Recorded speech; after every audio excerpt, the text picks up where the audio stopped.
All right, everyone, welcome to the Government Finance Officers Association's training, Fiscal First Aid for School Districts.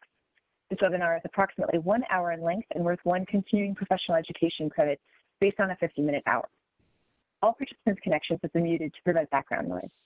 If you have questions throughout the presentation, you could submit them using the Q&A feature in the panel on the right side of your screen. Staff members from GFOA are standing by to reply. At the conclusion of the event, you'll be redirected to a short survey to evaluate the content of today's presentation. CP certificates will be emailed to all paid participants, this is a free webinar, all participants in approximately 2 weeks.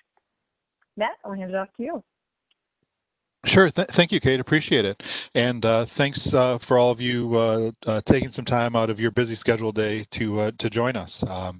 I can, as a former school district employee, I can only imagine what you all are going through right now in terms of the planning, changing plans, and continuously tweaking and trying to adjust to all of the latest news and developments related to the pandemic and trying to safely open for kids is a monumental task for sure. So, you know, I empathize with you and just thank you for all of your work on that, because it's a difficult one for sure. And speaking as someone with school-age children as well. So. So again, like Kate said, this is Fiscal First Aid for School Districts. My name is Matt Bubness. I guess I should have led off with that introduction. With the Government Finance Officers Association, I work for our Research and Consulting Center. I focus a lot on work for schools, specifically around budgeting, and also community colleges as well. And also I staff our budget committee that helps set best practices and general guidance on budgeting for the organization as a whole as well. So, so for today, we're going to really focus in on fiscal first aid in general. So our fiscal first aid, for folks who might not be aware of it, was originally developed about a dozen years ago in response to the Great Recession back in 2008.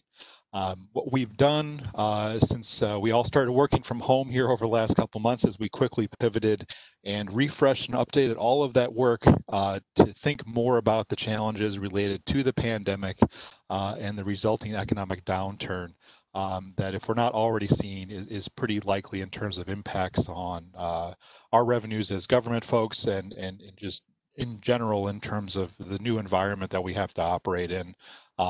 Related to social distancing, and then, like I said, the resulting kind of fiscal ramifications as well.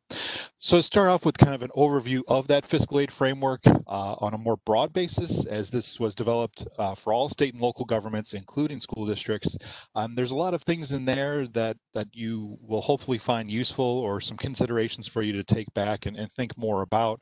And then what we'll do is I'll pivot to the fiscal first aid for school districts, which we just released late last night. We posted that up to the website, so it's available now on gfoa.org. And then also I'll share the link specifically here too when we get to that point in the presentation. But really those recommendations think more about kind of shorter term and then longer term considerations specifically for you all in school districts in terms of thinking about things such as school site budgets more, thinking about things like strategic alignment more in the longer term in terms of how do we best allocate these even more increasingly scarce resources towards things of most effect, most impact for the organization and for the students. And then today we're going to end on, I'm going to have a colleague join me from our Federal Liaison Center, our DC office for GFOA. And they're going to talk more about some of the updates in terms of current legislation going on. You've probably seen in the news the back and forth seems to be getting increasingly further apart, or maybe since I haven't checked the news here in the last hour, maybe they've gotten even closer together. Who knows at this point in time with some of the happenings with the federal government, but they're going to share some of their insights with that.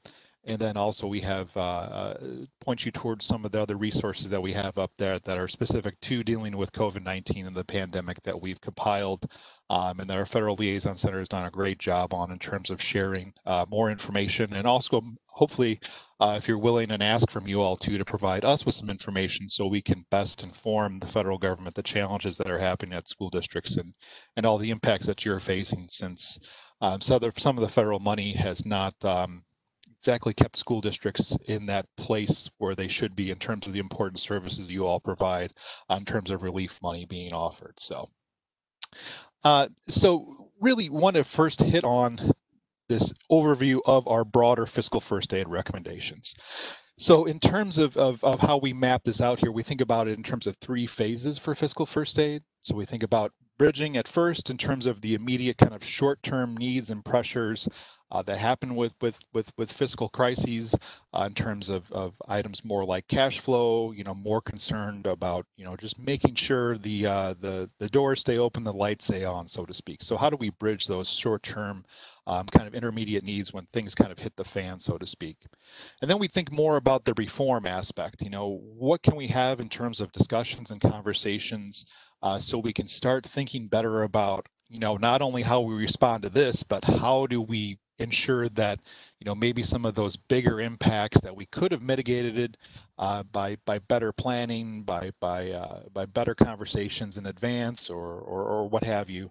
How can we make sure that some of that can be put into place, and we can think through some of that more now to really help offset some of these more kind of from right field type of events that might hit us. So, and then the last part is talking more about the actual implementation of those items that you've identified, discussed, had conversations on in terms of how you can make that more resilient organization. Something we've talked more and more about at GFOA is really how do we make sure that we have that resiliency, and really making sure that we're able to have that service continuity of those essential services governments provide, and in particular for you all as school districts too, since I think that's often kind of an overlooked and not really always thought of as being a government service, but just as important in terms of the resiliency aspect as well, and making sure that we have that continuity of operations and continuity of provision and instructions to students.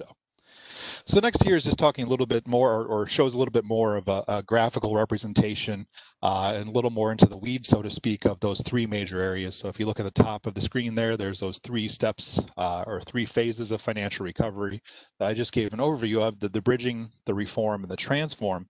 But then it's talking more about the 12-step process there. I don't know if the 12 steps, if we intentionally did that or not, but again, there's the 12 steps, and we don't like to talk about the 13 steps, so that's not included there at the bottom of the screen, the pry of bankruptcy or receivership in terms of a government. But the 12 steps are really what we focus on. So what we've really seen, and what we've been talking more and more about as an organization over the last bit here is this step 5, the one that's circled in red there, the fiscal first aid, the actual what we call the fiscal first aid aspect of this kind of broader process here. So this is really thinking more through about what types of tactics, as we call them, can you take in terms of overcoming some of those shorter term needs, but then also too, how do we start to lay the foundation and build some of that foundation and discussions for the longer term strategies that we're going to need to really help get us back on that path, that green line that's shown in the middle of the chart there, to have a resilient organization, one that really is able to maintain service delivery, continuity of operations, and the like, and really provide those essential services to our community, to the constituents, et cetera, of your local community. So with that, again, this is a little bit more of an overview with that, and thinking more about the step 5 in particular, the fiscal first aid. So we think about this in terms of these more near-term strategies. And we've really split that up into 2 separate papers there. You'll see at the bottom there. I encourage you to take a look at those white papers to read a little bit more in depth.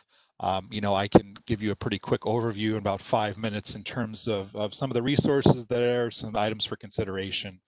But just know that, this is based upon some more extensive research, some more extensive thought behind it as well, as opposed to just a slide or 2. So, but how we really bucket these near-term strategies is in the 3 different categories. So thinking about the primary treatments, and these are really the ones that we recommend that you take a look at first.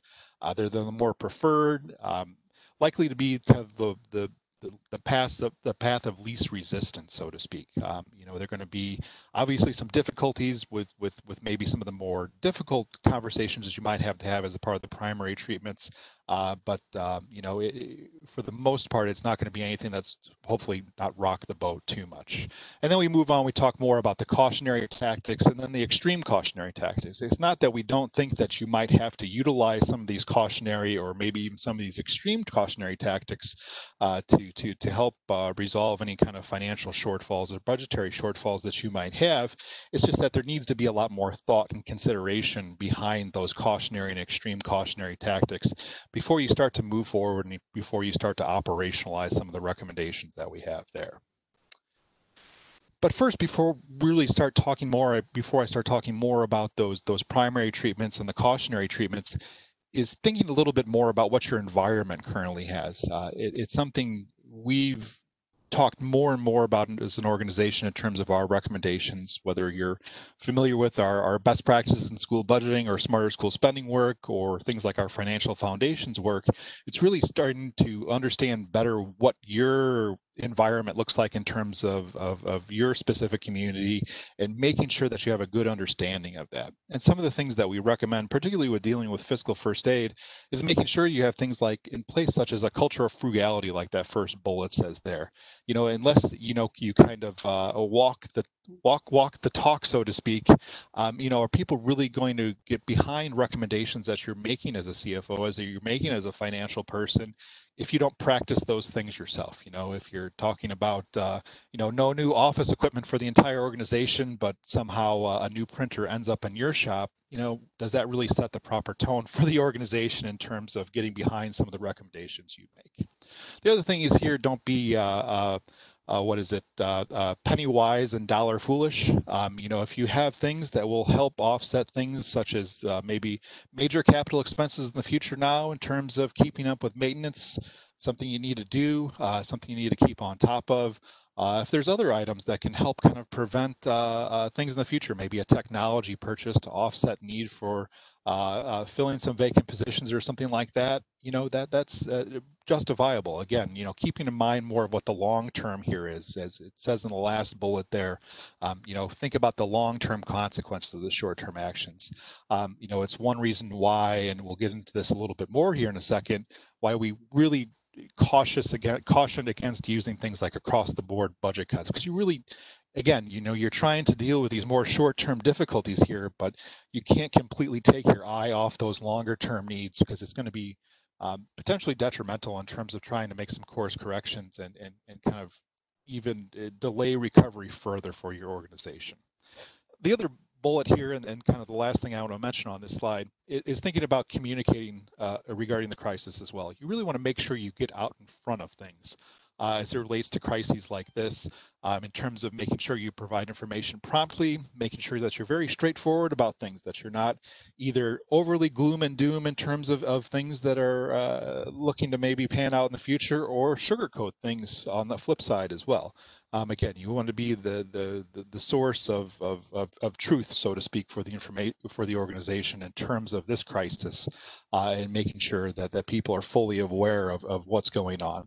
And the other thing is just not be the delivery of the gloom and doom, I guess is a way to say it, but also providing a solution as well, giving folks options for consideration, whether that's your superintendent, whether it's your board, et cetera, or even your CFO, if you're not the finance director or the CFO on this webinar today. What kind of solutions can you provide in terms of moving forward from what you're facing right now? So the primary near-term tactics are split into 5 categories. So talking more about controlling personnel costs, enhanced purchasing practices, increasing revenues, even if it's super highly unlikely, it seems to be the case for school districts in particular. If there's areas that you can do, an area worth investigating. And looking more at pooling resources and partnering, which I'll talk a little bit further about. That's in particular, it's one of our specific recommendations for school site budgets in particular in terms of pooling resources. And I'll describe a little bit more about what we mean by that here in a couple minutes. And then finally, debt capital and equipment spending as well. What can you do in terms of refinancing, looking better at what kind of capital projects you have currently going on. And again, it's another one of those recommendations that we have as part of the broader school or the more specific school recommendations as well. But one other thing I like to point out before I move on from this slide is looking at control personnel costs, because, with that being 70 to 80% even plus of your budget, that's a huge area to really make sure that you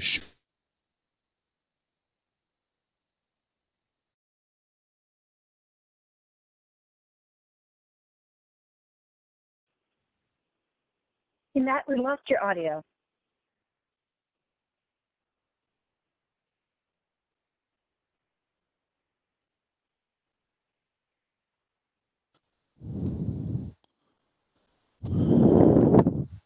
Kate, hello, hello. Yes, there we go. Got you Okay, back. sorry. Good. Okay, looks like the USB plug popped out a little bit. Okay. Where was I still talking about the primary tactics when you lost me, Kate? Okay, we'll just kind of keep going there. Yeah, sorry, okay. didn't realize I muted myself again. Yeah, it was only a second that it cut out. Okay, perfect. Just wanted to make sure.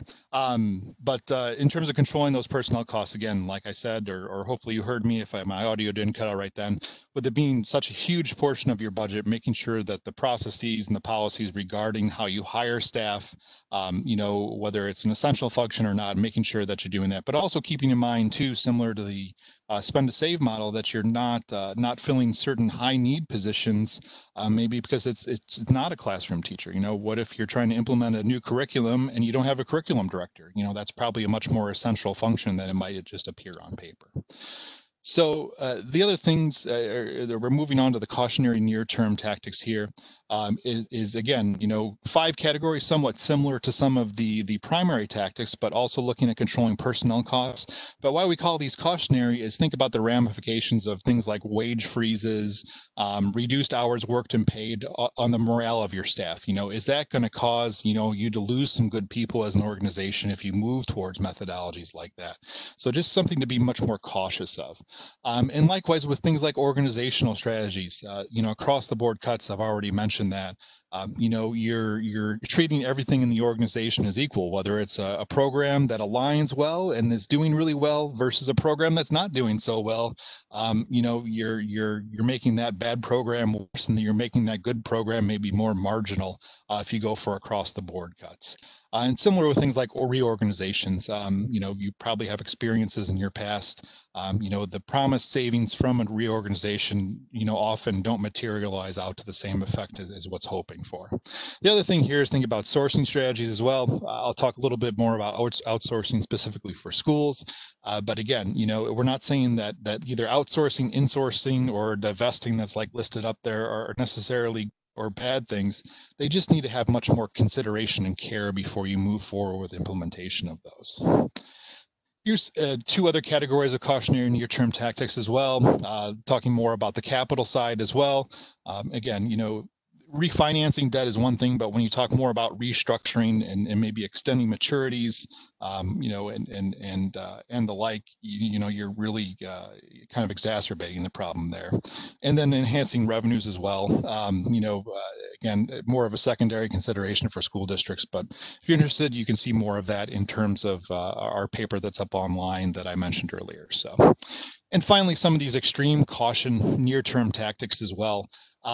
Again, it goes even further in terms of those across the board wage cuts, deferring compensation. What does that do to staff morale? Again, you need to be really careful in terms of what kind of long-term impacts that's going to have to be on the organization. What kind of long-term impacts that's going to have on an organization in terms of morale and ability for you to provide the services.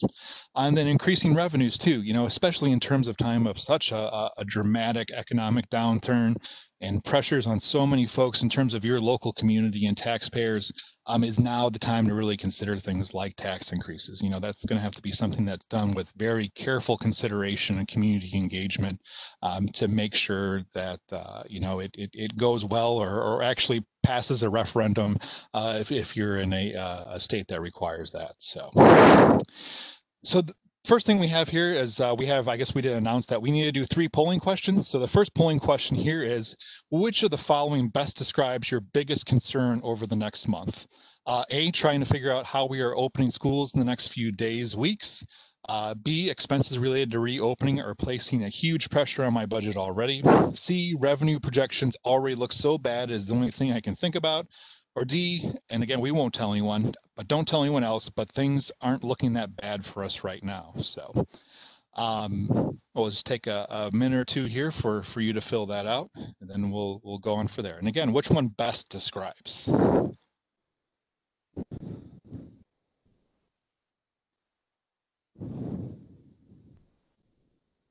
will I be able to see the answers, Kate, so I can share that with the folks, or will they be able to see that on the screen?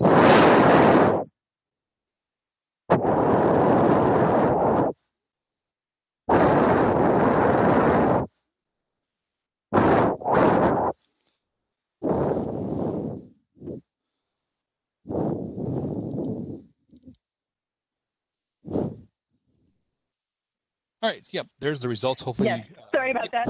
It freezes up my screen while it loads the results. So there you go. No worries. No worries. So the top is trying to figure out how we're going to open in the next few days or weeks, which is not surprising given where we are in the time of the year. B is the second answer with the expenses related to pandemic response are already putting a huge place on my budget already. And then revenue projections come a little bit after that. And then there are a couple of people who don't tell anyone else, but things aren't looking too bad right now, which I've actually heard from a couple of folks in terms of some of the savings that they were able to realize with switching to kind of a full virtual model in the spring, that things haven't, kind of gone downhill in terms of some of the things that we're talking about and thinking that might happen here over the next couple of years. So. All right, I gotta click out of that. There we go. So again, want to take the middle part of this conversation, really talk more specifically about this fiscal first aid for school districts that we just released yesterday. So there's the URL up there. You can see that.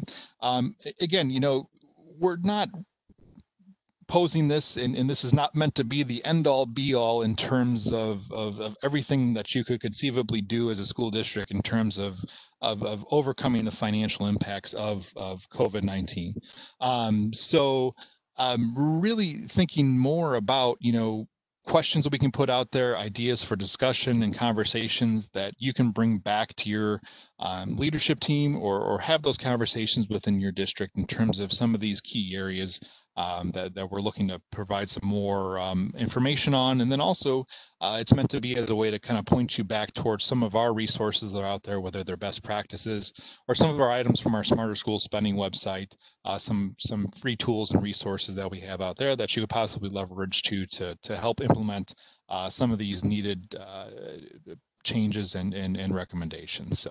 So we're going to divide this into shorter term opportunities and longer term opportunities. So first here is thinking more about shorter term opportunities in terms of, what are kind of the more near term tactics, using a phrase from the broader fiscal first aid piece that I mentioned earlier, in terms of overcoming some of these kind of more short-term kind of shortfalls, need for redirection of resources or personnel to encourage things like social distancing, or what do you need in terms of PPE, in terms of being able to open safely and really, if you're full virtual model as well, thinking about how do you best engage kids as we try to open up school here for the fall or the late summer, or however you want to think about that. So talk about the school site budgets, expenditures, and allocation formulas first, then talking a little bit more about how you best leverage staff providing instructional support services, how instructional staff can be leveraged now as well, rethinking that a bit.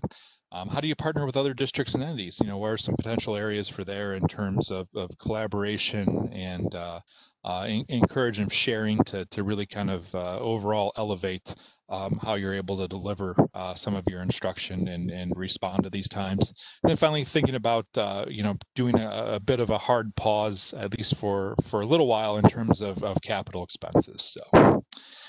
So the first one here, again, is the school site budgets, expenditures, and allocation formulas. Our first recommendation here, and it's what I alluded to, and it's a recommendation that we have for all broader governments, all general purpose governments, in terms of thinking about individual budgets within your budget and how contingencies might be baked into that.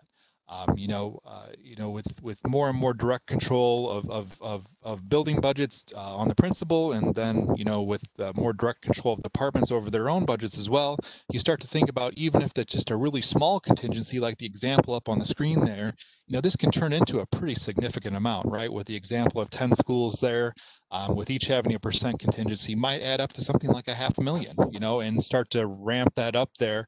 And think about how much that might be depending upon the percentage increases that might be above 1%. Sorry there, it sounded like one of my children was trying to crash through the ceiling on me. But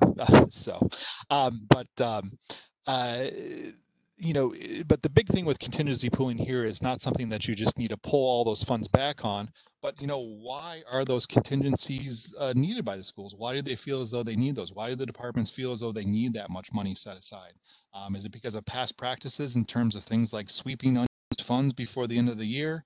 Are there true needs there that just haven't been a good part of the budget conversation?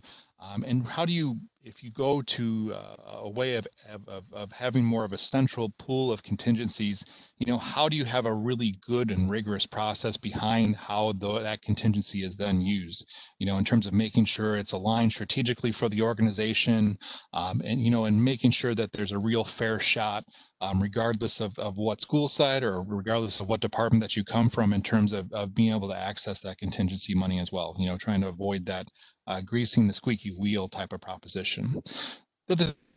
More about the budget to actuals as well.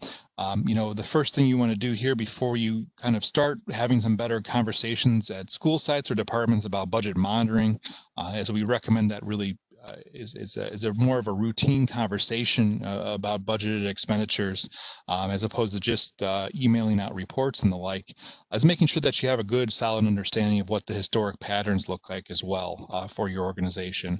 And then also looking at too, in terms of backloading of expenditures, how are expenses accelerated towards the end of the year before the fiscal year ends? Are those appropriate? Or are there things that are being bought now to use in the next fiscal year, and how can budgets be adjusted? And the like. And again, we have two hyperlinks up there, one for our budget monitoring piece and another for our performance measures piece. They're very closely linked because, we really recommend more in terms of a budget monitoring conversation, and not only just talk about whether or not your budget to actuals is on track, but making sure that the performance of what you're actually buying with those funds is on track as well. Having a broader conversation. More importantly, talking about having how you can start doing course corrections earlier on to prevent things like programs not getting the outcomes that are desired and the like. Because really, when a budget monitoring conversation, just because you're on budget or even underspend your budget, that doesn't necessarily mean that's a good thing always, in terms of providing quality outcomes or quality services to students. The last point here is thinking more about staffing allocation formulas. The first question is, do you have good guidelines in place now? It doesn't matter if you're a bigger district or a smaller district, say with only a couple of school sites, but making sure that you have consistency in terms of how all the school sites within your district have staff allocated to them is really key. Making sure that not only for equality and equity between schools, but so the school sites actually understand too as to why they are getting or not getting an extra position, I think is really key. And again, speaking to that second bullet underneath the staffing allocation formulas, are your guidelines readily understood? Are they clear? Are they intuitive? Moving away, and hopefully you're not having a black box type of formula. Are they followed as well? Or do you have requests that continuously come through for moving outside the formula or the like? And also making sure that people can access those as well. We have a lot of guidance too on staffing allocation formulas on our Smarter School Spending website. And again, you can click on that hyperlink there on the screen there if you're more interested in reading more about some of our guidance on staffing allocation formulas as well. So the second point here in terms of the short-term considerations is thinking more about staff providing instructional support services. And again, this isn't meant to be an end-all be-all or a comprehensive list, but really just thinking about some key considerations or some key points in terms of how you're using your non-classroom positions at the school sites, particularly in terms of a virtual setting right now. So with the classroom aides, how are they being used currently? How were they used at the end of school last year when you had to do that quick pivot? Were they leveraged well? And then the big thing here, both for classroom aides and for special education aides, do they even have the technology to help support the classroom virtually, whether it's providing more assistance to the teachers or more assistance to the students? Are they actually able to do that? Again, that's a big thing, especially for districts that might be a little more financially strapped, in terms of maybe not even be able to provide devices to all their kids. How can you provide devices to all your staff as well? In terms of having them actually be able to support, or at least some of those positions that you furloughed in the spring, and maybe, until you go back to in-person instruction, that's something you need to continue on with as well. Then also too, thinking about this in terms of other non-classroom teaching positions, in terms of librarians or other folks like maybe instructional specialists, support specialists and the like, that you have that are maybe meant more to help develop and coach teachers, and how are they being leveraged both in terms of, any kind of in-person setting in terms of being able to reduce class size, promote social distancing, but then also too, how can they be best leveraged to help with the virtual learning as well? In terms of key areas of expertise they can bring to the table, or even advice they can provide to the classroom teachers in terms of how to better deliver content in a virtual setting as well. So our third recommendations here is kind of segues from that last point, is thinking a little bit more about how instructional staff can be better leveraged now in terms of kind of these more short-term considerations. Again, thinking more about these instructional coaches in similar positions, again, thinking about how they can help on the shorter-term basis for the virtual setting in terms of better delivery, maybe specific content areas that they have more expertise in terms of being able to supplement some of that instruction from your other regular classroom teachers.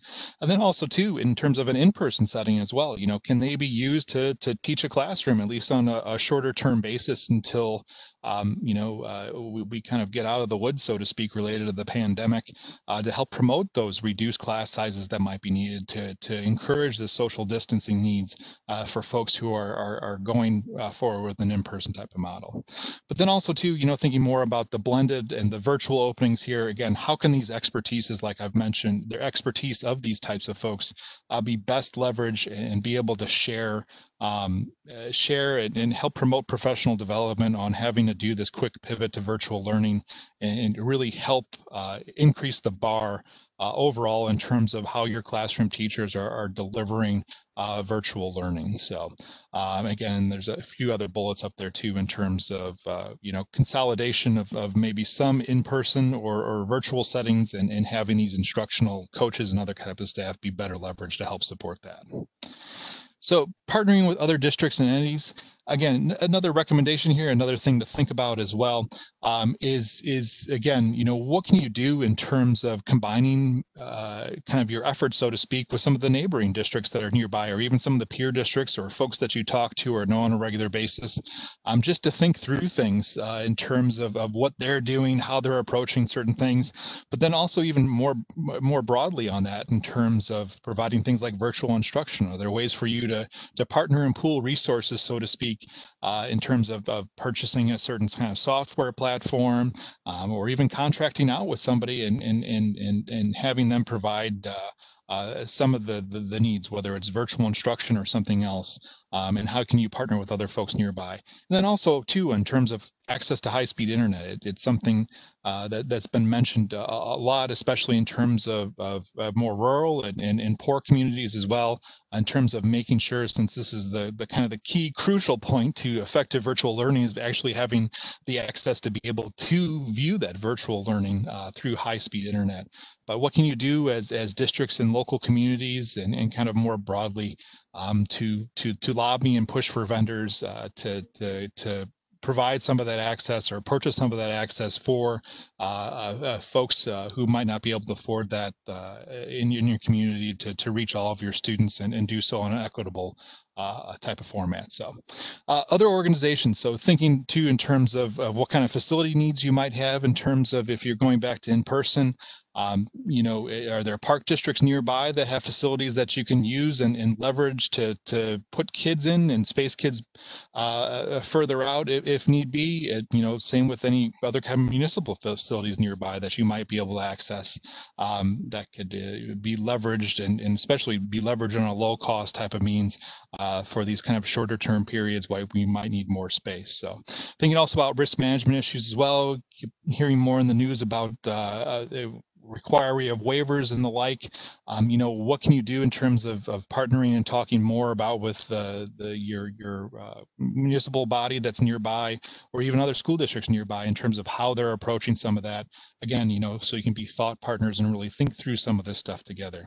And then also too, like I mentioned earlier, in terms of pooling resources for software or more virtual learning needs, is that something you can do also well for some of the goods and other services you might need to protect students and staffs, whether that be the PPE, plastic type of barriers and the like, really to help make sure that you're opening as safely as possible. And the last point here on these shorter term tactics is thinking more about the capital expenditures. And again, this is really kind of twofold here.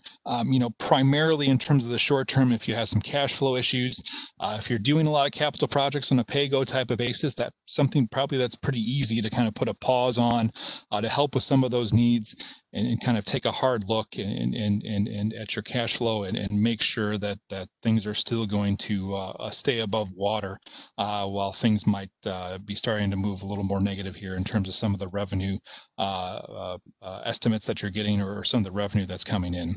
But then also too, kind of thinking too in terms of your prioritization of your projects as well, particularly as you might need some things in terms of the shorter term to again promote that social distancing, to promote spacing of kids out in classrooms and the like that might require some additional capital expense that might take higher priority or over something else that you're doing.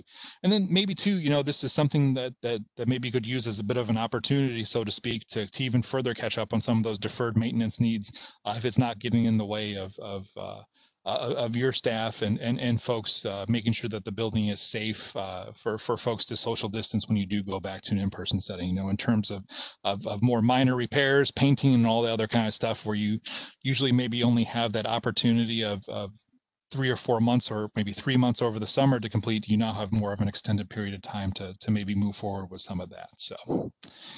So polling question 2. So which of the following best describes your biggest concern over the next 1 to 2 years? A, figuring out how to pay for remedial learning and lasting academic needs related to the pandemic. B, loss of revenue related to the economic downturn and how we can possibly cut enough to balance our budget. C, how to prepare for the next time something like this happens. And then D, finally, the more cynical answer here, I am not even sure what tomorrow is going to do to me, let alone the next year or two. And I think personally, I would probably go for D, but it seems like it's been an eternity already on some level. But let's give a second for folks to respond there.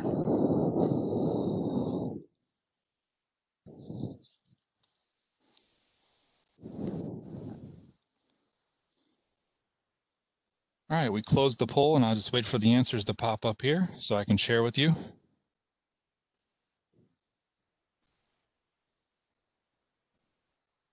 Hopefully they'll pop up in a minute here.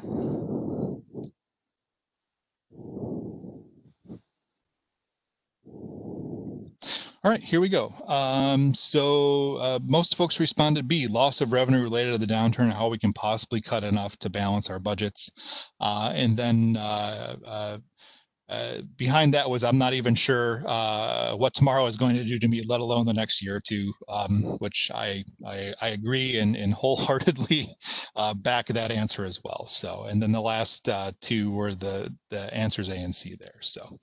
So moving on from that, I want to take the next couple of minutes to talk about the longer term opportunities here before we talk a little bit more about some of the happenings in DC as well. So longer term opportunities. So again, there's going to be some similarities here in terms of the themes for our shorter term opportunities. As you saw, some of the overlap between the tactics from our broader fiscal first aid recommendations, but thinking about strategic alignment here, better leveraging of staff providing instructional services more for the long term, operating rethink how instruction is delivered as well. Then tackling key areas of concern for both performance and costs. How do you think a little bit more about outsourcing, like I mentioned at the top of the presentation, on some of the more specific considerations once you get a little bit closer to doing that. And then finally, longer term considerations for capital projects as well. But really, before I go into those, there's kind of 2 overarching considerations here that we pose before we think about the longer term the longer term opportunities. So first is strategic financial planning. It's something we've advocated for a very long time. And now with some of our recommendations through our school budgeting best practices, which really focus a lot on planning as well, we really emphasize the strategic financial planning, and not only the strategic financial planning, but how well that needs to be integrated with your strategic plans as well. It really, we think it's really a crucial device that you have in place in your organization, and it's really something that's essential. We offer a lot of guidance as well, and I don't know if that hyperlink made it there, but I'll make sure we get that out to folks as well. And then also too is avoiding this across the board cuts. It's like I mentioned at the top of the presentation again as well. If you, this is really one of those tactics that you want to use as a tactic of last resort if you're only not getting what you're requesting from folks in terms of having honest conversations about what needs to happen in terms of making cuts to or cuts to specific areas in the organizations. Because again, it doesn't matter, if you call for a 5% across the board cut or a 2% across the board cut, your good program, your high performing programs or your low performing programs are all going to be treated equally, and they're all going to be further hampered from their ability to produce results. So again, really using those as a last resort in terms of the across the board cuts. So the first thing here is thinking more about strategic alignment. Really, a lot of this is centered around goals and what we recommend. The first is kind of doing an examination of what your current goals look like. We recommend through our Smarter School Spending and Best Practices advice, SMARTER goals, being specific, measurable, achievable, relevant, time-bound, engaging, and resourced. Really, we emphasize even further the measurability aspect as well, because how do you know if a goal is actually achieved or not if you don't have some kind of indicator or some communication as to how we know whether or not that goal is actually achieved or what the measurement is behind that. The other thing is thinking about, are your current goals in your strategic plan the right goals still based upon everything that's happened to us and happened in the world here over the last 6 months or so. And then also is thinking about strategic alignment as well, as the graphic shows at the bottom of the screen there. And I've mentioned a number of times as we talk more about smarter school spending and our best practices in school budgeting, we talk a lot about inputs and outputs in terms of what kind of performance we want and what kind of dollars we're going to use to spend on it. But there's not enough discussion and conversation on the activities and strategies to actually achieve those goals as well, and what's being funded by those dollars. So again, talking more about that direct alignment in terms of what is this program actually intended to do and what kind of outcome are we hoping to get out of it. So then also too, thinking more about how do you track performance as well. And I mentioned there are performance measurement, a best practice, and there's a link to it on that screen as well. So leveraging long range plans is another thing that we emphasize more and more as an organization. So again, making sure your strategic plan, your long-term financial plan, your capital plan are providing direction or feeding your budget process, making sure that you have that results and evaluation feedback loop, and making sure the goals are foundational to everything that you talk about as an organization. Again, I just like to show that graphic just to talk more about making sure how robust goals are such an important and key foundational building block for your organization. Here's an example of a tool that we have there that you can access via that hyperlink over on the right-hand side. It's an exercise we call mapping the levers. So again, you're thinking about the activities that help produce that outcome that you're looking for, in this case, improving literacy. And we really point this out to financial folks in addition to instructional folks when we have conversations between both sides of the house through events like our Alliance for Excellence in School Budgeting, is we can really cost out better some of those levers in blue much more easily than we can improving literacy as an overall strategy or goal for the organization. So it's a better way for you to get a sense as to what's going on in terms of activities within your district and where gaps might be, but more importantly in these times, where kind of outliers might be in terms of maybe it's a nice to have lever or a program, but it's not really essential in terms of moving the bar on our certain strategies, and maybe we need to have a more in-depth conversation about that program. Next thing here is talking more about better leveraging of staff providing instructional support services. Kind of the one thing to point out here is, if it's more difficult for staff like your classroom aides and special education aides to provide supports and services, whether it's in the virtual setting, or maybe even using this shift back to in-person as an opportunity to rethink how some of those supports are provided. Would it maybe be better to fund a social worker who might roam between a couple of different school sites to maybe get out in front of some of those needs that are being addressed by a classroom aide or a special education aide for redirections or behavioral issues and the like. So again, some of those considerations here to use some of this crisis as an opportunity to rethink certain ways that we provided staff and certain services for years and years before. So, and also in terms of thinking about instruction as well, what are some of the considerations here? Most importantly, thinking about any lessons learned from what worked or didn't work during the spring, and making sure that those things are improved upon in terms of how we might be going back in a virtual setting for a lot of folks. And then also too, how can in these virtual learning environments that we have better experience in now be used for the future for needs that have been long standing in districts in terms of engaging kids after hours, and especially engaging kids during summer too for learning loss and the likes. Also here, thinking about paper materials more, how relevant are things like textbooks? Do you need to have more conversations about how you switch stuff to being online or through tablets or through Chromebooks and the like, as opposed to paper and more physical materials, including things even like library books? Says if you're going to be in a virtual setting for quite a while, a lot of those things are just collecting dust and not doing much for you right now. And then the last thing here, and I know sometimes this can be the third rail, particularly when we talk more about public education in general, but maybe this is the opportunity or a time to look about how you can leverage charters that might be in your district or operating nearby to provide maybe some of your virtual learning, or how do you kind of divide and conquer some of these areas and some of these key areas of need. The fourth thing here is looking more at some of the key areas of concern for both performance and cost that's like mentioned here. So again, what are some of those areas that you have conversations about on a regular basis in terms of low performance and high costs in your district? And how can this be that chance now, since you don't have maybe any other real options at this point in time to close some of these projected budget shortfalls for the future, to do so in a strategic and coordinated manner. But again, making sure that you keep that focus on outcomes as opposed to leading with the finances to avoid the money grab, as the bullet up on the screen says there. And some specific areas for consideration is thinking about special education and related supports. I was the operations and finance director for the special education function of a large urban district before I came to GFOA.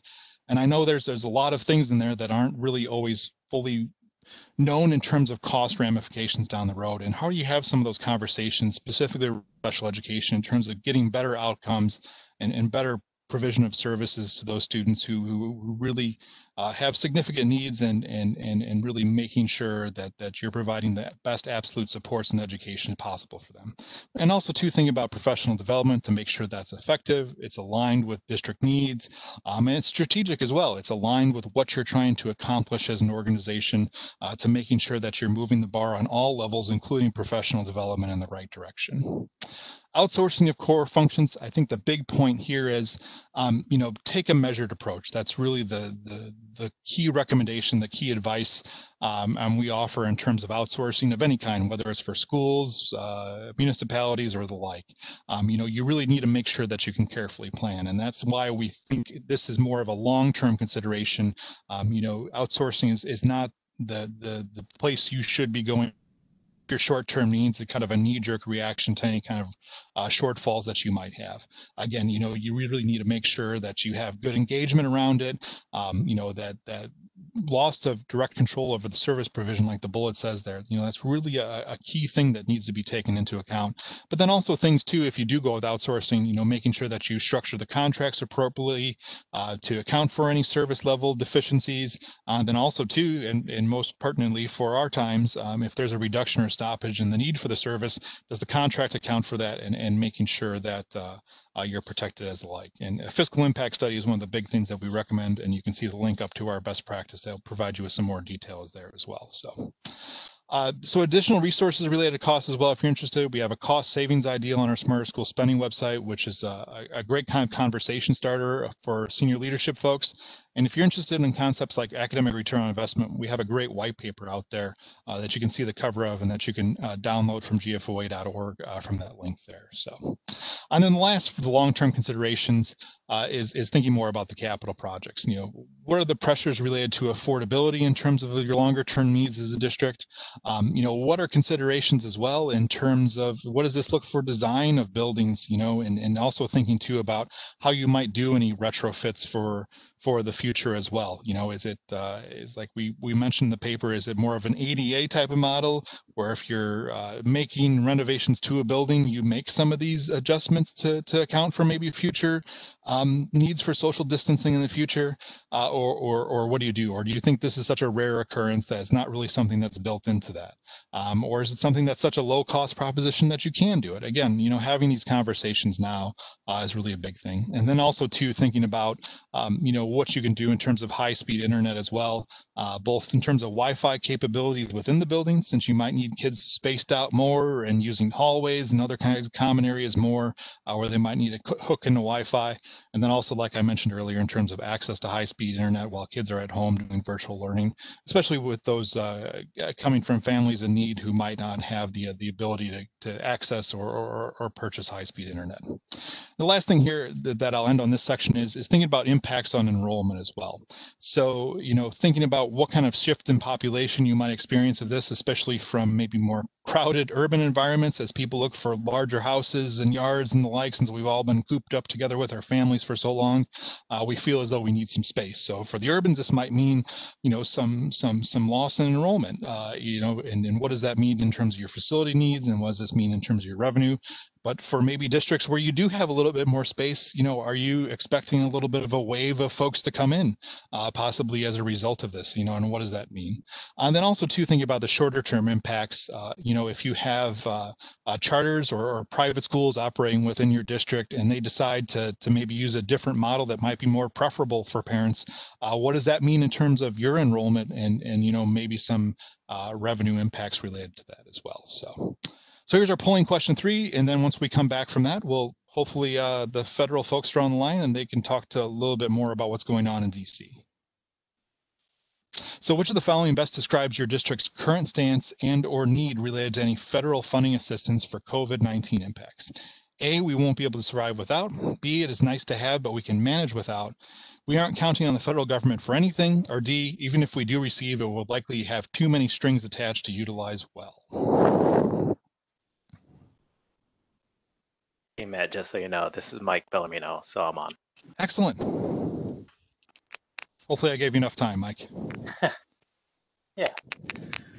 Let me know if you want me to get started or.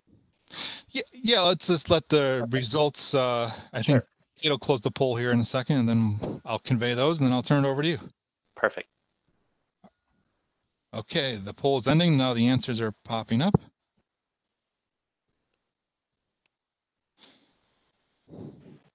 Hopefully the answers pop up.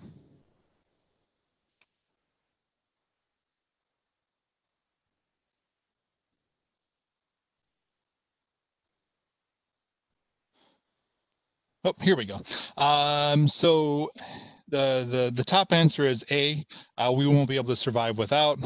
B, it is nice to have, but we can survive without, came in second place shortly behind that. And the last two options were pretty closely tied there. So with that, I will turn over to Mike Bellarmino. Like I said, he's with our Federal Liaison Center in DC. He's our senior policy advisor there, and he knows a whole host of things about what the federal government is doing, or maybe more correctly not doing right now in terms of better supporting state and local governments, including school districts. So Mike, thanks for joining us.